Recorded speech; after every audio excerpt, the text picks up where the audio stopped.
Third হচ্ছে যে আপনার এই জাদুঘরটা বেশ অবহেলিত ছিল একটা লম্বা সময়।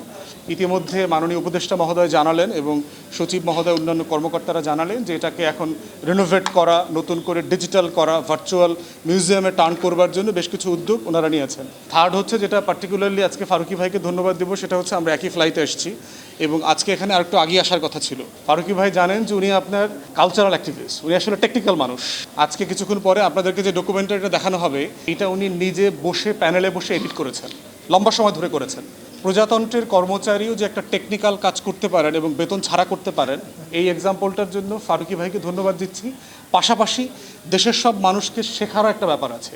প্রজাতন্ত্রের কর্মকর্তা কর্মচারী আমরা যারা রাজনৈতিক কর্মী আছি আমাদেরও বোঝা দরকার যে রাষ্ট্রের দায়ের জায়গাটা আসলে আমার 9টা 5টা জবের বিষয় না।